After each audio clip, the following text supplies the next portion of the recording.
양보하지 않는 그런 가치 이런 것들이 V11이 절대로 양보하지 않는 철학이라고 말씀드릴 수 있을 것 같아요. 사실 오늘 여기 보는 아트카의 경우에도 보시면은 뭔가 이렇게 땅에서 발굴하는 것 같은 그런 어떤 유물, 고고학 이런 것들이 약간 지나갔는데 많은 세월이 지나도 오리지널 911과 같이 현행 911도 질리지 않고 지금 봐도 타도 전혀 이상하지 않은 그런 아이콘으로서의 위치를 작가도 이런 것들을 저희 차량을 통해서 표현하고 싶었던 게 아닌가 싶어요. 911만의 이런 독특한 고유의 라인들, 즉 뒷차축보다 엔진이 더 뒤에 위치하기 때문에, 즉 리어 엔진 줄량 때문에 나올 수 있는 그런 특이한 구조, 또 포르쉐가 개구리라고 불리는 바로 가장 큰 이유, 즉 낮은 본넷과 또 본넷보다 높이 솟아있는 이 팬더를 통해서 누구나 포르쉐를 바라볼 때 알아볼 수 있는 요소로 되어 있습니다. 특히 후면에서 볼 때에도 낮고 길게 내려오는 뒷창과 또 굉장히 넓게 흔히 말하는 근육질이라고 표현하는 그런 어떤 넓은 리어 팬더를 통해서 차량의 성능을 암시하는 요소로도 작용하고 있죠. 사실 이런 외부에서 보이는 정말 이 조금의 혁신이라기보다는 진화의 모습을 보셨다면은 어찌 보면은 이 인테리어 부분은 사실 저희가 내부적으로는 1기부터 현재 3기로 나누는 변화의 시간을 거쳐옵니다. 특히 여러분들께서 잘 아시겠지만 이 초기 모델들 1, 2, 3은 4세대까지의 공랭식 모델들에서 순행식으로 넘어오던 4세대에서 5세대로 바뀔 때 그런 어떤 기술적인 변화 외에도 인테리어 디자인에서 큰 변화를 거치는데, 즉 4세대까지의 초기 모델은 가로로 긴 형태의 대시보드를 이용했었다면 PCM 모니터가 도입되던, 즉 순행식 엔진과 함께 기술적으로 큰 변화가 도입되던 이제 5세대 고구조부터는 이 세로로 세트 패션을 강조하는 이 수직 라인의 인테리어를 가지게 되죠. 하지만 5, 6, 7세대를 거친 이후에 다시 최신 차량인 8세대 넘어서부터는 이제 이 첫 번째 시대에 있었던 것과 같은 가로로 긴 형태의 대시보드와 인테리어로 변화를 맞이해버립니다. 1세대 911에서 이야기했던 이러한 형태, 이 5개의 원으로 이루어진 계기판과 가로로 긴 대시보드의 형태는 여기에 포커스된 형태를 중심으로 현재 저희가 국내에서도 소개된 8세대 모델에서는 이런 식으로, 즉 최신 포르쉐 차량들에 적용되어 있는 다이렉트 터치 컨트롤을 비롯한 그런 디지털적 요소와 함께 1세대 911에서부터 볼 수 있었던 그런 어떤 고전적인 요소들을 함께 담아내고 있는 굉장히 훌륭한 디자인이죠. 사실 이런 어떤 디지털 요소들에 대해서 특히 스포츠카를 좋아하시는 분들은 이런 포르쉐가 자랑하는 많은 버튼들과 거기 각각의 할당된 기능들, 즉 어떤 원 버튼, 원 펑션 이런 것들이 많이 아쉽다라고 하실 수도 있겠지만, 어찌 보면 그런 디지털 요소의 도입은 저희가 원하는 것보다도 시대의 요구사항이기 때문에 그런 것들을 어떻게 잘 버무려 내어서 현대적인 그런 요구사항들을 맞추면서 동시에 스포츠카로서 가져야 되는 그런 이용 편의 등등을 어떻게 달아내느냐가 가장 큰 문제겠죠. 이제 그런 것 때문에 기존에는 없었던 새로운 버튼류를 또 모니터 하단에 배치하기도 했고, 터치로 작동하는 부분들도 있지만 여전히 많은 부분들은 물리 버튼을 이용하고 있기 때문에 여전히 주행 중에도 원하시는 또 필요한 기능을 정확하게 조작할 수 있는 것이 8세대 911의 실력입니다. 즉 포르쉐의 현행 차량들이 가지고 있는 훌륭한 점들과 또 911이기 때문에 더욱더 강조되는 강력한 디자인 요소들이 이 차 안에서 기능과 함께 어떻게 버무러져 있는지를 간단하게 보여드립니다. 사실 이런 기능적인 부분 외에도 이 차량은 스포츠카이기 때문에 강력한 성능이 어찌 보면 가장 중요한 부분일 거예요. 현재 판매되고 있는 카라나 S를 기준으로 현행 모델과 직전 세대를 비교하자면 기본적으로 출력에서 30마력의 출력 상승이 있었습니다.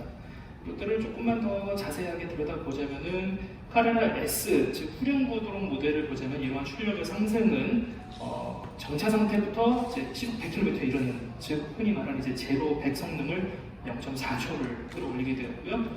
정차 상태부터 200km까지 이르는 이 제로 200의 경우에는 무려 0.8초를 당기게 되었습니다. 이러한 수치상에서의 성능의 개선은 4륜 구동 모델에서도 또한 강력한 향상이 있는데요. 마찬가지로 정차 상태 100km까지는 이전 세대보다 0.4초를, 200km를 0.9초로 단축하고 있습니다.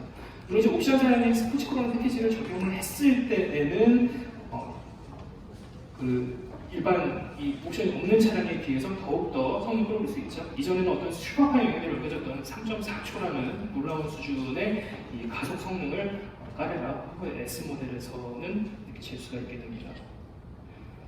이런 가속 성능은 아무래도 뭐 여러 가지 기술의 발전에 도움을 잇고 있지만 그 중에서도 뭐 가장 중요한 것은 아무래도 포르쉐 자랑인 박서 엔진이겠죠. 이번 세대의 엔진은 기본적으로는 이전 세대의 6기통 3000cc 터보 박스 엔진을 바탕으로 하고 있는데 몇 가지 요소들도 손을 봐서 토크와 출력을 한 단계 더 끌어올렸습니다.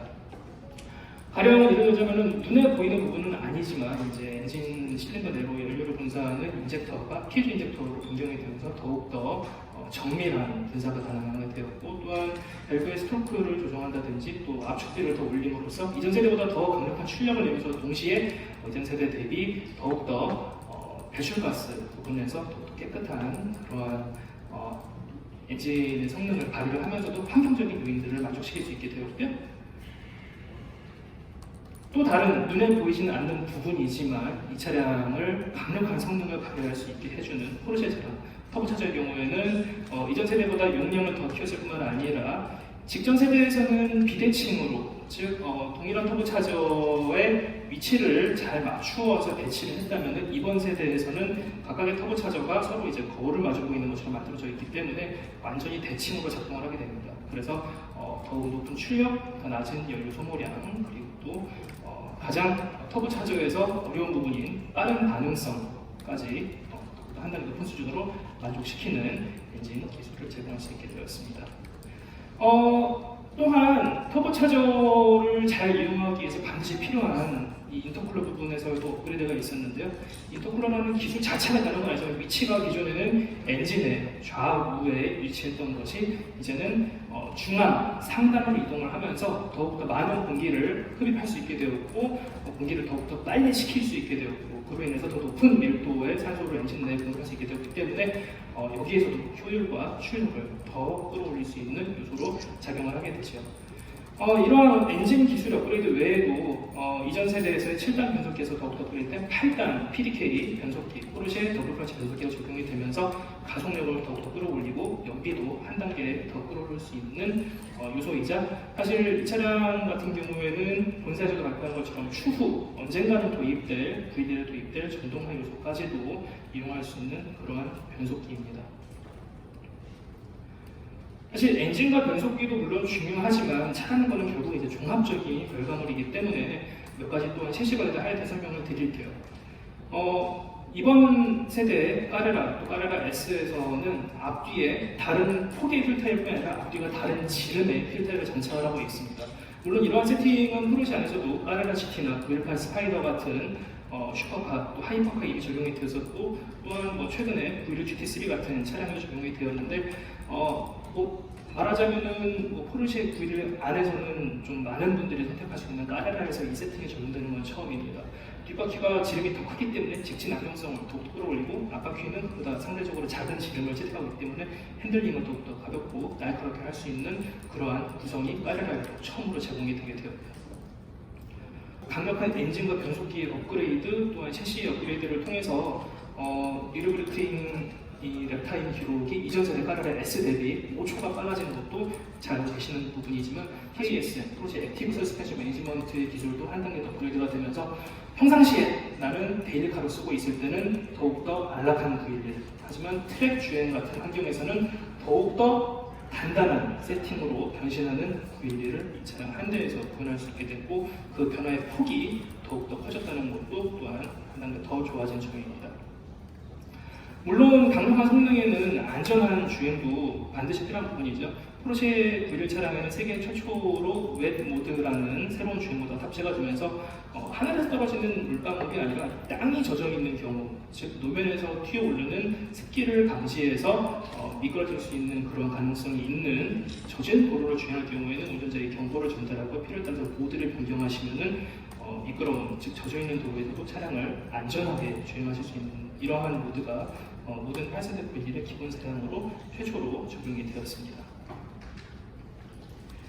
차체 같은 경우도 굉장히 중요하죠. 8세대 91 같은 경우는 직전 세대에서도 사실 굉장히 많은 양의 알루미늄이 사용되었는데 이번 세대 911은 알루미늄의 사용량을 2배로 늘리고 상대적으로 스틸의 사용량은 기존 세대 대비 절반으로 줄었습니다. 그래서 현재 신형 8세대 911에서는 차체의 약 70%에 달하는 분량이 알루미늄이 만들어져 있고 강철의 비율은 절반으로 줄어들어서 이전 세대보다 더욱더 강력한 차체이면서도 더욱더 상대적으로 가벼운 차체를 가질 수 있게 되었습니다.